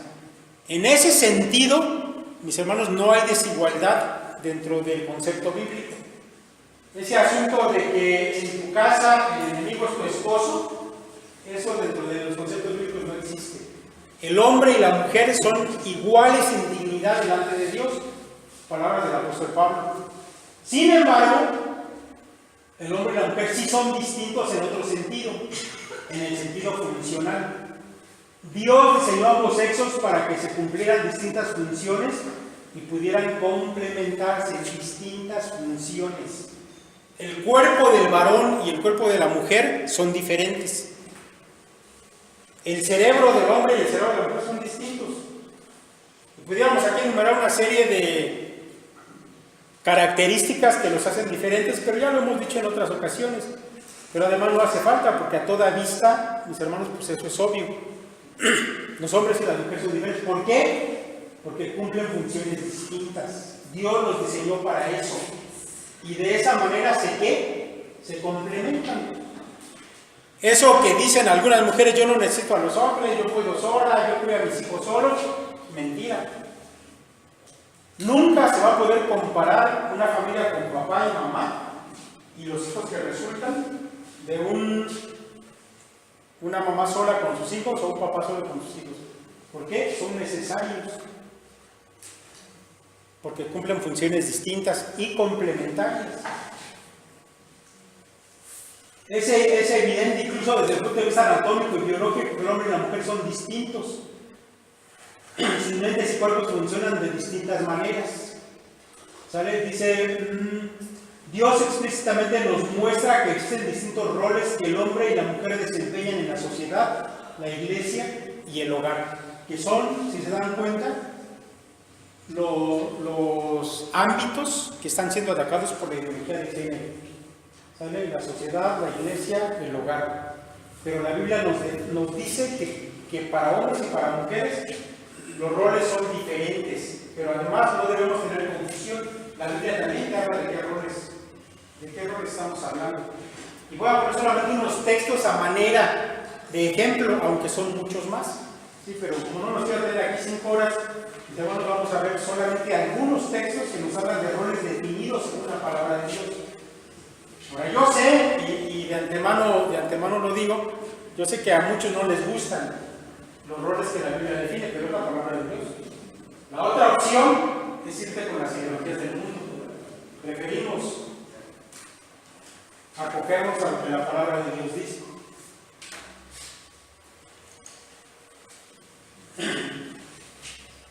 Para el matrimonio, la Biblia ofrece pautas específicas para cada sexo. La esposa debe ser la ayuda de su marido y someterse a él. Y dijo Jehová Dios, no es bueno que el hombre esté solo, le haré ¿qué? Ayuda idónea para él. Bueno, no sé si hay alguna feminista aquí. Bueno, aunque no sea de la tercera hora, está ahí. Pero esto no les gusta a las mujeres en general, menos si traen ideas del mundo feministas. Ayuda idónea. ¿Para esto quiere decir que la mujer es menos? No. Quiere decir que en cuanto a su funcionalidad en el hogar, ella debería ser la ayuda idónea para el varón. Además, el papel en el matrimonio de la mujer dice que es que estar sujeta ¿a qué? A su marido. ¿Eso quiere decir que es la esclava de la casa? No. Tiene que sujetarse a su marido para que el marido pueda cuidar de ella. Si la mujer comienza, yo no te necesito, yo puedo sola, aunque el marido quiera cuidar a la mujer, eso no se va a poder. La mujer tiene que someterse voluntariamente. No dice que los maridos sujeten a sus esposas, ¿verdad? Ellas se sujetan voluntariamente a su propio marido. Es un acto de amor, pero además es de reconocer que Dios nos hizo de manera diferente. Una mujer, una esposa que tiene un varón que la ama, que la cuida, que la sustenta, que mira por sus necesidades, se va a sujetar a su marido de manera gustosa. Emocionalmente, intelectualmente y físicamente va a estar bien. Cuando esto no se cumple, comienza a haber algunas cuestiones disfuncionales dentro del hogar. No quiero abundar más, ya vamos a tratarlos en otras ocasiones. Simplemente estamos mostrando que la Biblia da roles diferentes para cada quien. Vean lo que dice Pablo allá en Tito. Las ancianas asimismo sean reverentes en su porte, no calumniadoras, no esclavas del vino, maestras del bien, que enseñen a las mujeres jóvenes a amar a sus maridos y a sus hijos, a ser prudentes, castas, cuidadosas de su casa, buenas, sujetas a sus maridos, para que la palabra de Dios no sea blasfemada. Esto es lo que se pide de una mujer cristiana. Ahora díganme, ¿se parece a lo que dicen las feministas? Es totalmente lo contrario, ¿o no? Pero eso es lo que la Escritura dice. Así que hay un perfil de lo que la mujer debe ser, según la palabra de Dios. No hay duda, no debe haber confusión para nosotros, porque la Biblia lo está declarando de manera totalmente clara. Los maridos. Maridos, amados a vuestras mujeres, así como Cristo amó a la iglesia y se entregó a sí mismo por ella. Los varones deben amar a sus esposas de manera sacrificial y ser guías y sustentadores de su hogar. Pero quiero que sepan que Cristo es la cabeza de todo varón y el varón es la cabeza de la mujer y Dios es la cabeza de Cristo. ¿Sale? El varón debe ser guía en su hogar y debe amar a su mujer de manera sacrificial. Y además dice que la tiene que sustentar. Así también los maridos deben amar a sus mujeres como a sus mismos cuerpos. El que ama a su mujer a sí mismo se ama, porque nadie aborreció jamás a su propia carne, sino que la sustenta y la cuida. Por eso el hombre es más fuerte físicamente. El que tiene que trabajar y sustentar a su casa, ¿quién es? Es el marido. Quien tiene que cuidar la integridad física de su mujer es el hombre. Por eso Dios lo diseñó de una manera específica. Aunque ante Dios sean iguales, en cuanto a sus funciones son totalmente diferentes. No hay duda en eso. Por eso, mis hermanos, esto no lo debemos perder de vista y machacamos una y otra vez con esos temas. En predicaciones, en estudios, etcétera, porque así como está el mundo, más vale que tengamos claro lo que la Biblia dice. Contrariamente a lo que piensan los escritores de National Geographic o cualquier otro, debemos aferrarnos a la rígida caracterización de hombres y mujeres porque no tenemos la autoridad para redefinir lo que Dios ha creado. ¿Sale? Y hay más textos, hay muchos más. Proverbios 31, por ejemplo, ¿no? U otros que hablan de los varones. Ahora bien, esto no significa que debemos aferrarnos a las caracterizaciones culturales de hombres y mujeres que no aparecen en las Escrituras. Ahí sí hay que tener cuidado. ¿Sale? Lo que dice la Biblia, eso es lo que tenemos que obedecer. A veces nos vamos, como se dice, con la finta, con lo cultural. Como se pensaba antes de los varones, ¿no? Debería estar ahí la mujer sirviendo. Bueno, sabemos, ¿eso lo dice la Biblia? No lo dice. Cuando habla acerca de que el varón es cabeza, ¿esta es la idea que quiere transmitir Pablo? ¿No? A los niños en la casa los podemos enseñar a barrer, a lavar trastes, a lavar su ropa. ¿Eso va a hacer que se vuelvan más tarde homosexuales? No. Esas son simplemente ideas culturales que no aparecen en las Escrituras. Por supuesto que los varones deberían apoyar a sus mujeres en los deberes del hogar. Claro que sí debe ser, y los niños deben ser educados para que aprendan a ser trabajadores también dentro de la casa.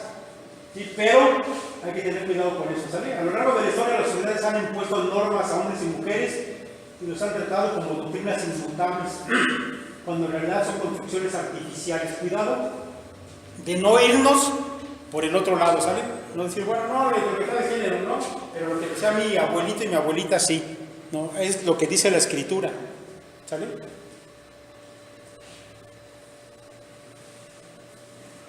Vamos a dejar esto, mis hermanos, para después del receso. ¿Sale? Vamos a tomar 15 minutos para que estiren las piernas, que tomen un café. En 15 minutitos, por favor, regresamos. Adelante, mis hermanos.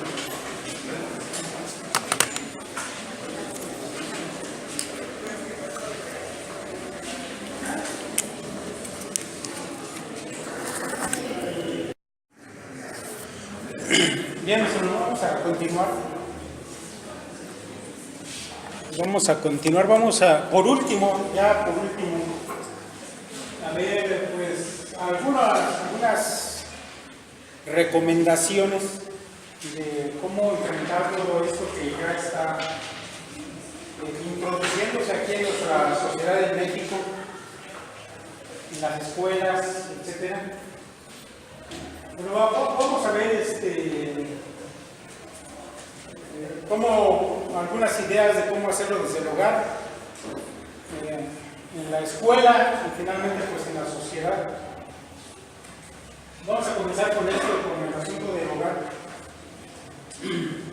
La manera de enseñar a los niños según la ideología de género es afirmar los sentimientos y deseos de sus hijos. Bueno, y como ya lo hemos venido diciendo, es un asunto de ideas, de sentimientos, de creencias. Este no es un asunto científico. Por eso dicen ellos, la manera de enseñar a tus hijos es afirmando sus sentimientos y deseos. ¿Qué quieres ser? ¿Cómo te sientes? Dándoles pues realmente carta abierta a lo que los niños quieren, lo cual, mis hermanos, bueno, pues es la mayor locura que puede haber. Dejar que un pequeño ser que decida respecto de lo que él quiere ser o lo que siente. No es así. Ya dijimos que es un asunto de batalla en el campo de las ideas, y eso, mis hermanos, de alguna manera cae dentro de lo que la Iglesia debería manejar mejor. La Escritura reconoce, mis hermanos, que el diablo en donde nos va a atacar es precisamente en el asunto de los deseos y de las ideas. Por eso la Biblia tiene mucho que decir al respecto. Yo no dudo, mis hermanos, que el diablo a lo largo de cientos o miles de años haya venido afinando sus ideas, sus técnicas, sus tácticas. El diablo no es omnisciente, él también aprende. Entonces, digo, en el inicio intentó algunas cosas para desviar a la humanidad. Hoy en día está intentando otras, tal vez similares a las de antaño, pero refinadas de alguna manera. Ahora se ha metido al asunto de las ideas. Bueno, la Escritura, mis hermanos, sí nos habla acerca de que en el hogar los padres son responsables de la educación de sus hijos. Somos llamados a educar a un niño en el camino que debe seguir. Instruye al niño en su camino. No dice, déjalo que sea lo que él quiere o lo que siente. Nosotros, mis hermanos, mientras el mundo piensa de otra manera, nosotros no debemos desviarnos de lo que la Escritura dice. Así que es nuestra responsabilidad instruir al niño. Si quieres que él forme bases sólidas que más adelante no se muevan, tienes que comenzar desde que él es pequeño, educarlos en disciplina y amonestación del Señor, palabras del apóstol Pablo.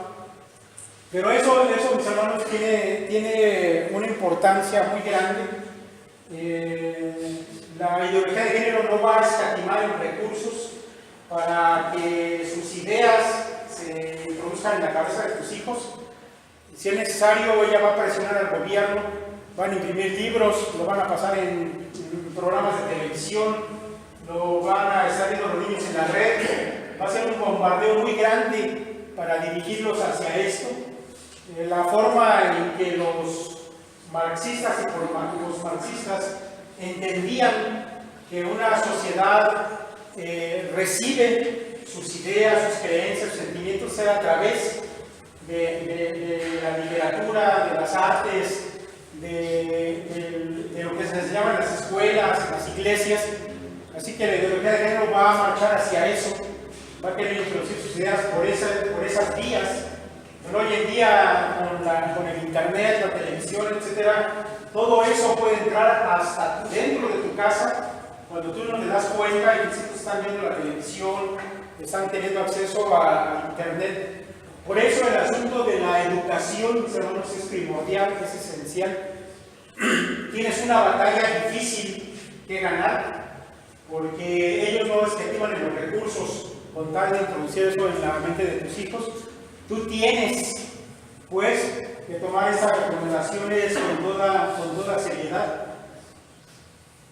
Para instruir y criar en disciplina y amonestación a nuestros hijos, es necesario mantener hábitos constantes. Perdón por la repetición, pero quise enfatizar eso. Bueno, un hábito, obviamente es constante, si no, no es un hábito, pero quiero dejar en claro eso, de estudio de la Biblia y predicar con el ejemplo en lo que hacemos. Si a tus hijos solamente se les enseña Biblia cuando los traes el domingo al templo, estás perdiendo la batalla definitivamente. ¿Vale? Y a veces ni siquiera los traemos al templo cada 8 días. Yo he escuchado a algunos padres que le dicen a sus hijos adolescentes, como no hiciste tal cosa en la semana, de castigo no vas al templo. Digo, estamos creo malentendiendo las cosas. El asunto es que lo que tú pongas en la mente de tus hijos, eso es lo que va a definir lo que ellos van a hacer, la manera incluso en que ellos se van a autopercibir, cómo se van a comportar. Todo está en el plano de las ideas. Lo que acabamos de explicar de la ideología de género, ellos lo fueron determinando. La Biblia nos lo decía desde hace miles de años, eso ya lo sabemos. Dios, que diseñó al hombre, sabe cómo funcionamos. Lo que hay en tu cabeza, lo que tú crees, lo que tú sabes, define lo que tú haces y lo que tú eres. Ahora, la instrucción para tus hijos debe ser un asunto de educación diaria, un asunto constante. Si tú no lees la Biblia con tus hijos, si no tienes un tiempo de reflexión con ellos, si no platicas con ellos de todo esto, mi hermano, no te asombres de que más adelante, cuando les hablen en la escuela de otras cosas, resulte que el niño o la niña pues ya andan en otros asuntos de lesbianismo, de homosexualidad, de que se quieren cambiar de género, que quieren abortar porque ya resultó embarazada, etc. Todo eso es lo que ellos van a aprender en la escuela y en la sociedad. Por eso es importante esto. Si tú no quieres que tus hijos se pierdan, tienes que ser el que reclame, hermano, que se haga responsable de ese derecho derecho, de esa obligación de instruir de manera constante hasta que se hagan hábitos de estudio, de entendimiento de lo que la palabra de Dios dice.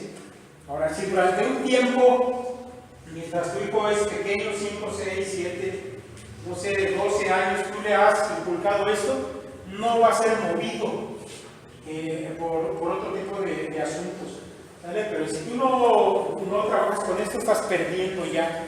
La batalla es muy importante y tómelo en cuenta. No es, mis hermanos, de que se esté hablando de algo que va a pasar en algún momento, por lo tanto deberías hacer. Esto ya está pasando ahorita. Entonces tienes que poner manos a la obra para que tus hijos crezcan con una idea, una instrucción, como dice la Biblia, respecto de las cosas que la Biblia enseña, que es la manera correcta en que funciona el hombre, la mujer, el hogar, el matrimonio, etc. ¿Sí? Hoy en día se golpea el asunto del matrimonio, de la sexualidad, de las relaciones personales, etc. Pero de todo eso nos habla la Escritura, mis hermanos. Simplemente hay que enseñar a los pequeños. La Escritura habla de eso, de un hábito, de ser constantes, claro. Decía el Señor allá a su pueblo, cuando le instruía acerca de quién era Dios y de la importancia que debía tener Dios en su vida, decía estas palabras que yo te mando hoy estarán sobre tu corazón.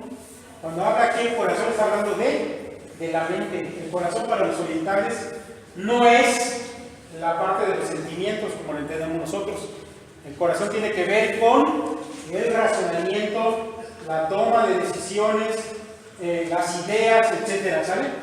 Y la repetirás a tus hijos. ¿Ya viste? Dice que la repetirás a tus hijos. Y hablarás de ellas estando en tu casa, andando por el camino, al acostarte, cuando te levantes. Esa es una manera de decir que tendrás que educar a tus hijos de manera constante, todos los días, en todo momento, y repetir una y otra vez. ¿Por qué dice eso Dios? Porque esa es la manera en que aprendemos. Esa es la manera en que formamos hábitos. Cuando hacemos una cosa una y otra vez. Usted sabe, mi hermano, que cuando repetimos algo, ¿quiere ser experto en algo? No sé, quiere ser experto en jugar ajedrez, quiere ser experto en un deporte, en lo que sea. ¿Qué es lo que tiene que hacer? Tiene que repetir esa actividad una y otra vez. Ahora estamos hablando de ideas, de pensamientos. Repite a tus hijos la palabra de Dios. ¿Cuándo? En todo momento. En todo momento, ¿sí? Esta forma de expresarse de la Escritura simplemente está haciendo siempre. Que puedas, habla a tus hijos acerca de lo que Dios nos instruye respecto de lo que estamos hablando, ¿sale? Dice, y las atarás como una señal en tu mano, todo lo que haces, y estarán como frontales en tus ojos, todo lo que ves y todo lo que tú piensas, y las escribirás en los postes de tu casa y en tus puertas donde tú vives. ¿Sabe? La palabra de Dios tiene que modificar lo que tú haces, lo que tú ves, lo que tú piensas, la manera que te comportas dentro y fuera de tu casa. ¿Eso tiene que ver con qué? Con el ejemplo. ¿Sabe? Si tú mandas a tus hijos que lean la Biblia, pero tú nunca tomas la Biblia en tu casa, estás mal. ¿Qué le estás enseñando? Si quieres que tus hijos vengan al templo y aprendan y tú ni te paras, nada más los mandas o los vienes a dejar y después los vienes a recoger, pues estás mal. ¿Sabe? El ejemplo en la Escritura es un asunto determinante para lo que queremos instruir. Así que eso no lo pierda de vista, por favor. No lo pierda de vista. Este es un asunto tal vez el más importante que tiene que ver con los niños. ¿Sabe? Ahorita sí el Estado va a querer introducir una forma nueva de ver las cosas, de entender las cosas. Mis hermanos, pero sus hijos ustedes los tienen en su casa. ¿Sí? Ahora, este asunto también tiene que ver con que en nuestra actualidad hay ocasiones en que los dos padres trabajan y a veces los niños se quedan solos todo el día viendo la televisión. Pero tiene que hacer cambios si ese es su caso. Tiene que hacer cambios porque la mayor influencia que un niño tiene es el tiempo que pasa con su papá o con su mamá. Y si el niño está abandonado, quien lo está criando es la televisión o el internet. ¿Sabe lo que está aprendiendo? Lo que este mundo cree. Así que, si ese es su caso, haga cambios. La única manera en que usted va a poder influenciar a su hijo para lo que usted quiere que sea es pase tiempo con él. ¿Cuándo le va a hablar? ¿Cuándo va a platicar con él? ¿Cuándo le va a dar ejemplo? Tómenlo en cuenta, esto es importante. Yo sé que la economía es importante, pero como ya vimos, la economía se ve rebasada ¿por qué? Por las ideas. ¿Vale? Si quieres que en tu hogar las cosas estén bien, tienes que batallar esta lucha que tenemos contra el mundo el día de hoy. No podemos aceptar la sabiduría convencional cuando se trata de abordar temas que son cruciales, como cuando los niños cuestionan su sexo. Entonces, ¿cómo deben responder los creyentes? Con la verdad de Dios. Digo, que a tus hijos en la escuela les enseñan matemáticas, eso está bien. Que les enseñen física, eso está bien. Pero cuando estamos hablando de temas, de lo que ellos son, de asuntos que ni siquiera son científicos, hermanos, no podemos dejar que la educación esté en manos de alguien más. Tiene que ser parte de lo que nosotros hacemos. ¿Y con qué mis hermanos, vamos a enseñar a los hijos? Con la verdad de Dios. O sea, así que, juntos, enséñenles lo que dice la Escritura acerca del sexo, la masculinidad y la feminidad. Es algo que tienen que hablar con sus hijos. Tal vez, mis hermanos, cuando vamos a la Biblia les enseñamos otras partes de la Biblia y está bien, ellos tienen que saber. Pero ahora que existen estos temas en la escuela, usted enséñeles primero, antes que les enseñen en la escuela otras cosas. ¿Sale? Hable abiertamente a sus adolescentes acerca de la sexualidad y no evite discutir sus creencias y sus razones para ellos. Nos guste o no, a nuestros jóvenes sean expuestos a la sexualidad desde temprana edad. No deje que sus primeras lecciones sobre la sexualidad sean dadas por una cultura impía de pensamiento de no pasa nada. No pasa nada. Sí, si quieres tener, si eres niña pero quieres tener una novia, adelante, no pasa nada. Si eres niño y te sientes niña, no, está bien. Eso les van a decir. Tú toma la ventaja de que tienes a tus hijos en casa y sé tú el primero en hablar con ellos de todo esto. ¿Sale? Discute con ellos, escúchalos y enséñales. Si no les enseñas tú primero, alguien más lo va a hacer allá afuera. Y eso, mis hermanos, lo hemos visto constantemente. Las niñas, los niños en la edad de la secundaria, por ejemplo, las primeras veces comienzan a escuchar, bueno, hoy en día ya es más temprano desde la primaria, pero lo que nosotros hemos visto cuando comienzan a hablarse de relaciones sexuales, de ciertas formas de convivir con el sexo opuesto, lo escuchan por primera vez de sus amigos. A veces ni siquiera de sus maestros, de los compañeros. Y los padres se quedaron rezagados porque nunca se tomaron el tiempo para tocar estos temas con los hijos. No permita que eso pase. Hágalo usted primero y expóngalo desde el punto de vista de la verdad de Dios. ¿Sale? Ahora, mire, déjeme decirle algunas cosas de educación en la escuela. Con el hogar, mis hermanos, no hay vuelta de hoja. Tiene usted que tener hábitos y ser firme en eso. Pero de la escuela déjeme tocar algunos asuntos. Mire, si es posible, inscriba a sus hijos donde no se enseñen este tipo de ideologías. Sobre todo en las escuelas, en los kinders, en los preescolares, o en algunas primarias de paga. Seguramente no todas van a estar enseñando eso al mismo tiempo. Si hay posibilidad de que tenga alguna escuela donde usted sepa que no se enseña a sus pequeñitos, inscríbalos, esfuércese, tal vez va a tener que esforzarse para ponerse en una escuela donde no les enseñen esas ideologías, háganlos, está a su alcance. Si es posible, opte por la educación en el hogar hasta donde se pueda. Ahora déjame comentarle un poquito de eso. Desde hace algunos años, mis hermanos, ya en Estados Unidos se comenzó a poner en práctica lo que le llaman homeschool. El homeschool es que los padres pueden darles la educación que para nosotros sería como la primaria y la secundaria, no en una institución, sino en tu casa. Las instituciones educativas norteamericanas dan la oportunidad que los padres pueden solicitar educar a sus hijos en su propia casa. Tienen los programas de estudios, etcétera, y las universidades o las escuelas les avalan que los padres cumplan con el programa educativo y les dan sus certificados y reconocimientos siendo educados por sus padres. Ahora, en México, mis hermanos, ya hay esa posibilidad.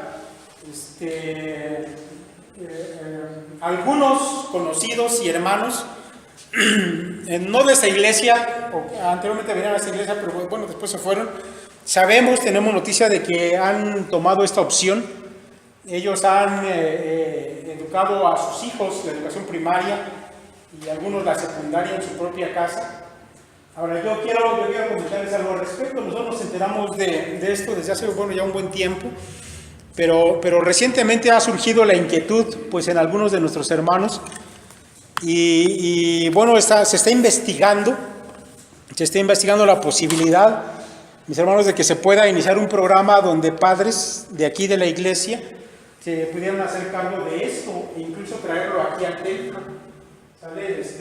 Por ejemplo, mi hermana Julia, que estaba interesada en esto, está investigando de cómo poder llevar a cabo los trámites y toda esta situación. Y bueno, si se lograra, si viéramos que es viable, mis hermanos, les quisiéramos invitar a que lo consideraran. A lo mejor, en lugar de llevar a su hijo a la primaria o a la secundaria a una escuela, lo pudiera traer aquí.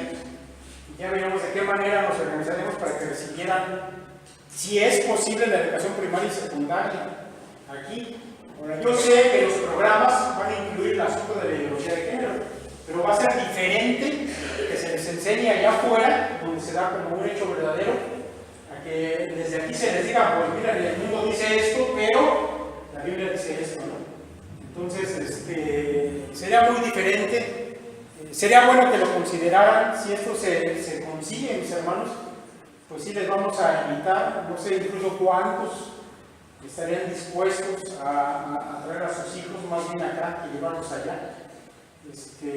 Pero esa es una posibilidad que estamos viendo y que a mí me parece excelente. Ahorita yo estoy viendo dónde vamos a inscribir a mi hija para la secundaria y ya empiezo a sufrir. Nada más de saber cómo están las cosas allá afuera. Yo creo que para mí sería de mucha tranquilidad saber que estuviera en una situación como esta que le estoy comentando aquí. Considero que si hubiera la oportunidad, a lo mejor valdría la pena que nuestros hijos recibieran su educación aquí. Manifiesta en la escuela de sus hijos que usted no está de acuerdo en que se enseñen estas cosas, en lo que es kinder, primarias. Esto es algo que ya se ha hecho en algunos otros países latinoamericanos. No sé aquí en México, la verdad. Yo sé que aquí en México están viendo ya algunos movimientos, incluso impulsados por algunos grupos cristianos, donde se invita a la gente que se manifieste, ¿no? Que haga saber que no están de acuerdo. Otra posibilidad que se ha manejado en otros países es esto. Si sabe que en la escuela, kinder, primaria de su hijo, van a tener este tipo de enseñanza, se recomienda, haga una carta y entréguela con el director donde usted deje en claro que no está de acuerdo que se le enseñe a sus hijos ese tipo de cosas. ¿Sabe? Es muy probable que le digan, pues ni modo, es el programa, ¿no?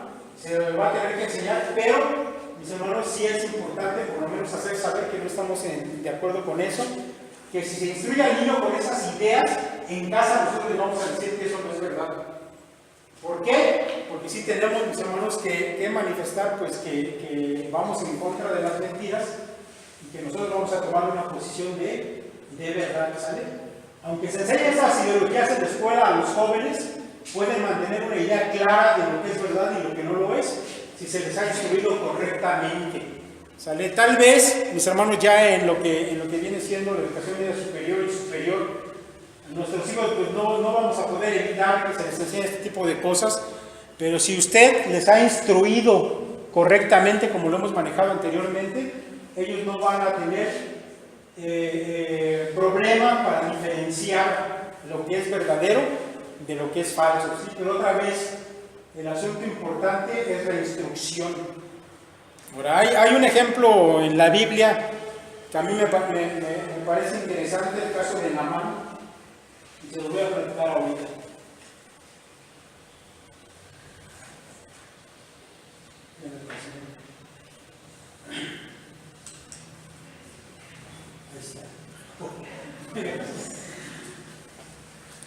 ¿Se acuerdan ustedes de Naamán? El militar asirio que estaba enfermo de lepra y que fue con el profeta de Dios para que le curara de su lepra. Y una vez que el profeta le mandó que se zambullera 7 veces en el Jordán y ya salió limpio, Naamán se vio impactado de tal manera por ver que no se iba a morir con el cuerpo que se iba cayendo a pedacitos. En aquel tiempo, bueno, la lepra era incurable, era un mal espantoso para la gente. Un leproso estaba condenado a una vida miserable a partir de que se descubrió la lepra hasta que moría.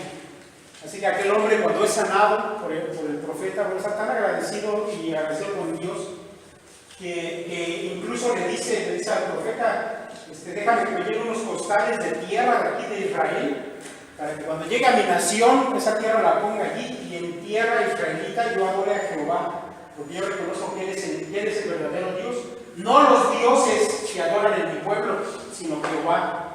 Ahora, vean lo que pasa con Naamán.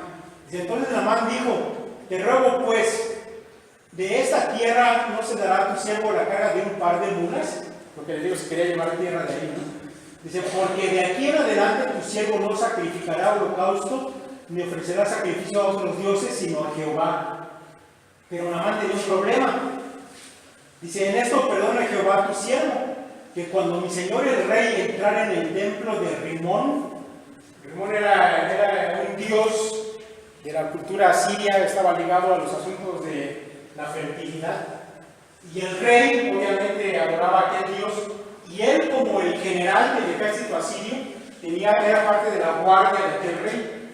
Así que cuando el rey iba al templo, el general tenía que ir junto con el rey. Incluso si el rey se inclinaba delante del dios, él también tenía que inclinarse delante de aquel ídolo. Pero vean lo que dice Naamán. Dice: entrar en el templo de Rimón para adorar al rey y se apoyare sobre mi brazo. Si yo también me inclinare en el templo de Rimón, cuando haga tal, Jehová perdone en esto a tu siervo. ¿Qué estaba diciendo Naamán? Así yo lo tengo que hacer porque es parte de mi trabajo, y si no, pues me van a cortar la cabeza. Pero mi corazón no está con ese Dios, mi corazón está con Jehová.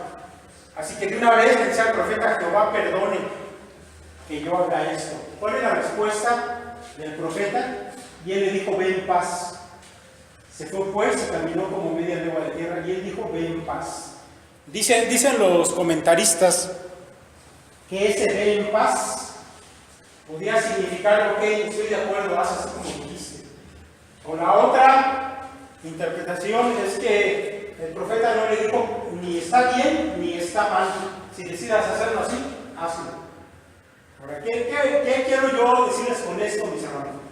Que para los muchachos, sobre todo que están en la escuela, y no estoy hablando de los más grandes, que tal vez ya pueden defender su punto de vista, pero sí tal vez los más pequeños. Mira, cuando no sea posible de otra, y les enseñen ese tipo de ideologías, si en el examen, si en la clase te preguntan acerca de eso que están enseñando, bueno, pues tú contéstalo. Pero en tu casa, tú debes decirle a tu hijo que eso no es verdad. Simplemente lo hacemos porque eso es lo que te van a contar para la calificación. Pero dentro de tu corazón está con quién, con lo que dice Dios. ¿Sí me explico? Ahora, esa es una posibilidad, y yo pienso que esto pudiera ser aplicable tal vez con los más pequeñitos, porque al final de cuentas un niño de primaria no va a poder presentar un argumento para convencer al maestro o refutar lo que está diciendo.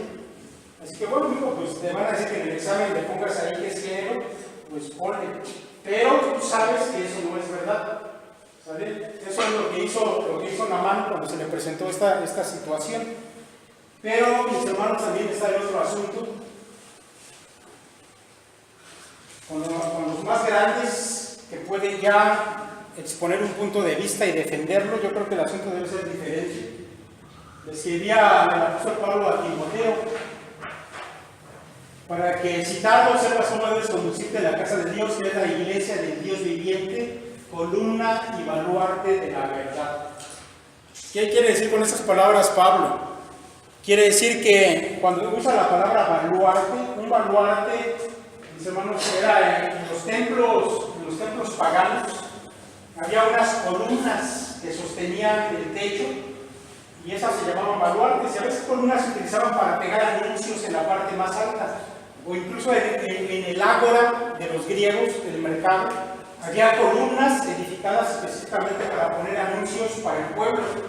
¿Sí? Cuando el gobierno o los comerciantes, etc., querían hacer el conocimiento del pueblo o algo, lo ponían hasta arriba en esa columna, ese era un baluarte. La iglesia en este mundo es columna y baluarte de la verdad. ¿Qué quiere decir? Que la verdad, mis hermanos, debe ser sostenida por la iglesia. Y este mundo va a ir en el error y va a ir en el camino de la mentira. Pero quien debe manifestarse como quien sostiene, quien proclama la verdad, debe ser la iglesia. Debe ser puesta la verdad en un lugar alto. No es, mis hermanos, conveniente que la verdad la ocultemos, que por miedo a lo mejor no la queramos decir. Si tú estás en posibilidad de defender la verdad, hazlo. Yo entiendo que a lo mejor un niño de primaria no lo va a poder hacer, pero yo creo que si tú estás en la universidad, sí debes decir yo no estoy de acuerdo y plantear tus puntos de vista si es necesario. Cuando yo estaba en la escuela, a mí me tocó otras cosas, no estaba todavía esto, pero sí me acuerdo que había maestros que nos hablaban acerca de la evolución, o nos hablaban acerca, no sé, de que el ser humano fue cambiando desde ser un mono, y etcétera, etcétera. Y hubo por lo menos un par de ocasiones en que sí, yo contradije al maestro y le expuse algunas cosas, porque uno lo tiene que hacer. Esto, mis hermanos, es parte de la tarea profética de la iglesia. ¿Qué quiero decir con tarea profética?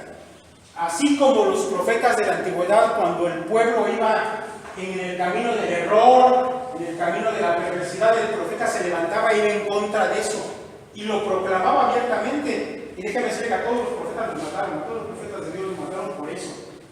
Pero la tarea de la iglesia es profética.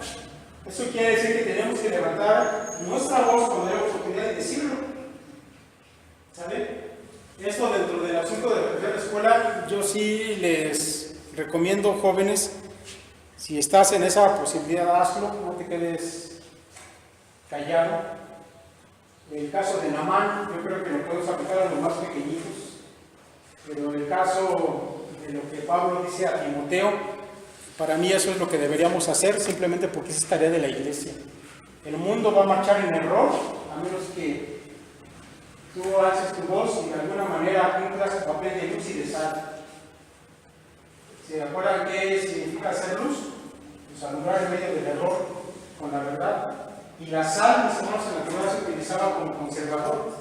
La sal no era para dar sabor, era para conservar algo, una carne, se salaba y duraba mucho tiempo. El hecho de que esta humanidad permanezca antes de que el juicio de Dios venga, tiene que ver con el trabajo de la iglesia en proclamar la verdad y servir de conservador para esta sociedad. Entonces, hagamos eso.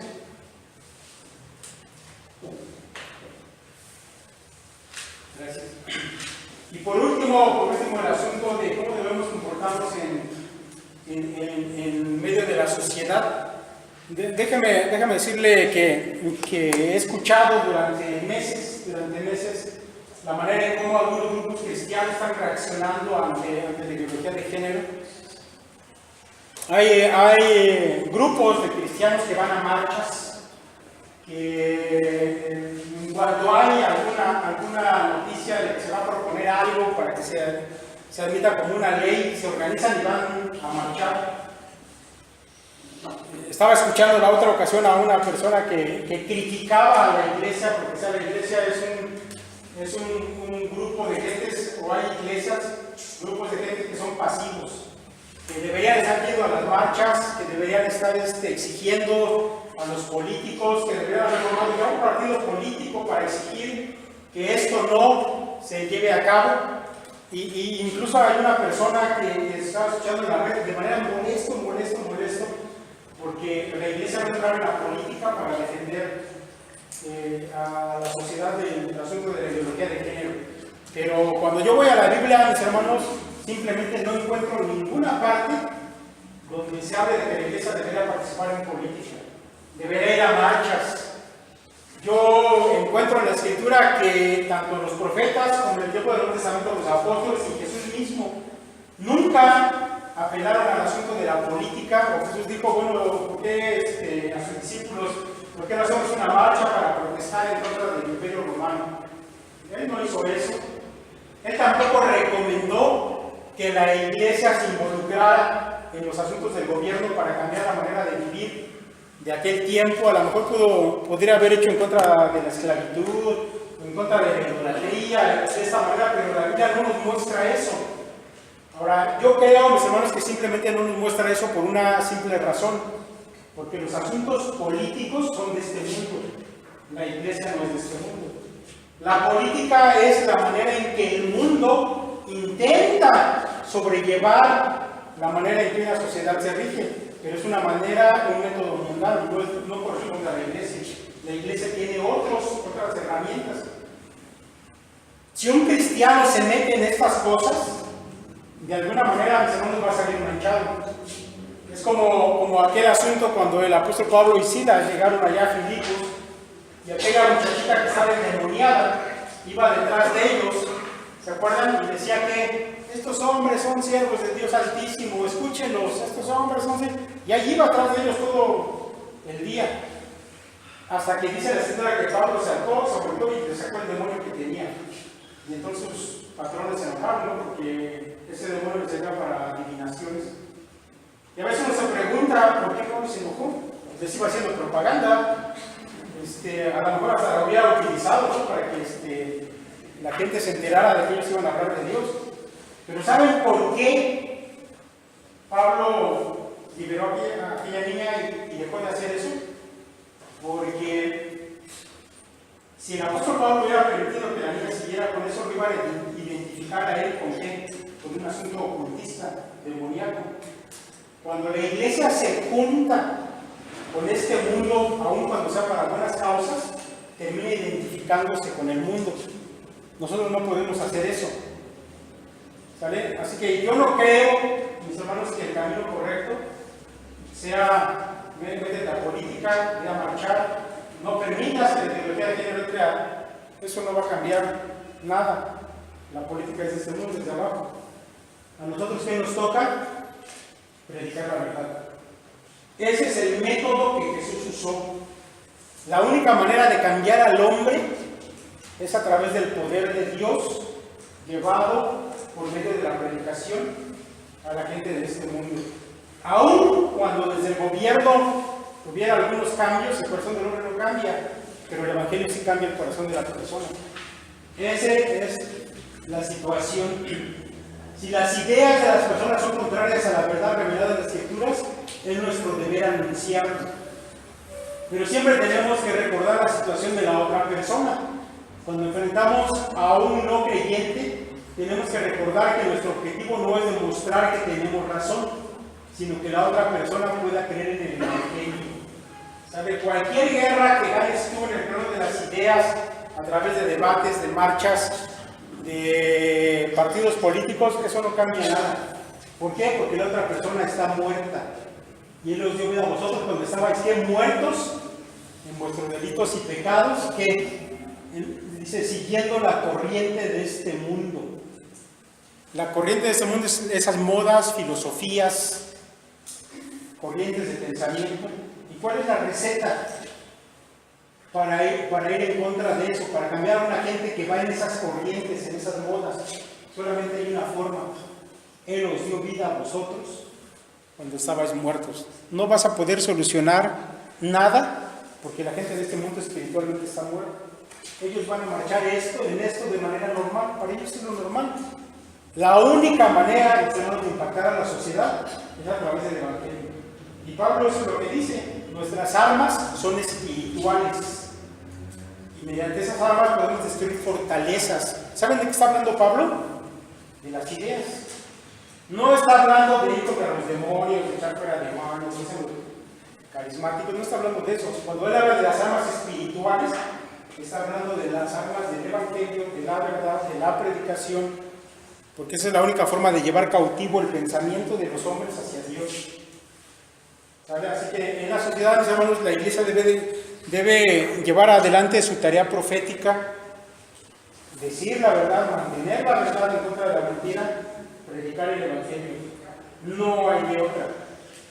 Ahora, yo sé que el asunto de evangelizar a veces nos cuesta trabajo, a algunos no les gusta, habrá quienes digan es que no es mi don, no importa, aquí no es asunto de dones, es un asunto que Dios te dejó para que tú realizaras y es la única manera de impactar a este mundo con un poder que viene de arriba.